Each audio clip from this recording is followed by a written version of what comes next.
How's it going, everyone? Zach here again with a quick lesson video on my tips and suggestions for making more memorable guitar solos.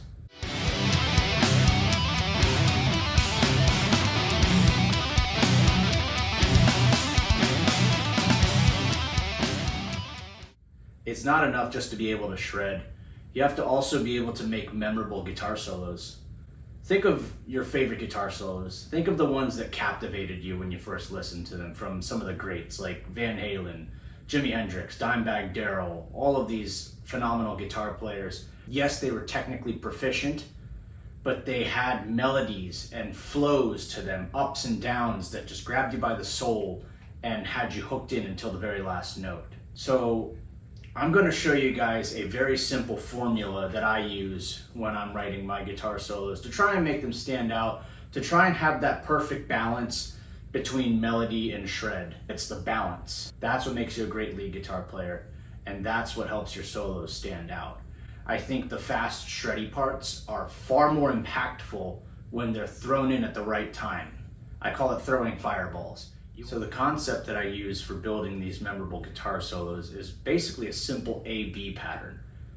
A being the melody and B being the fireballs. Now you want the A section to be some kind of catchy melody, something that you can hum, because that's what sticks, that's what's memorable to people. And then you start throwing your shreddy fireballs in between those A sections, and it creates more of a ebb and flow with your guitar solo. So here's a quick demonstration of this concept in action.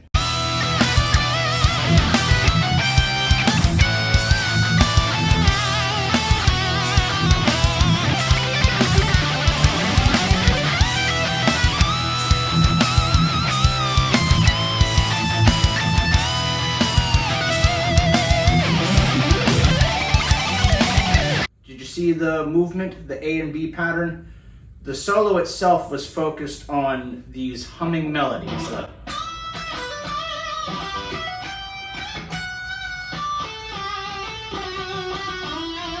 And then you throw the fireball. And we slide up to our next A section. If I can play it.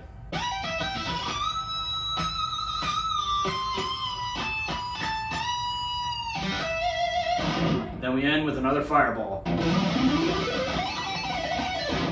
That was a very brief example of the concept, but what I want you to take away from this is you need movement, you need contrast, peaks and troughs, roller coasters basically. You want to take your listener on a journey.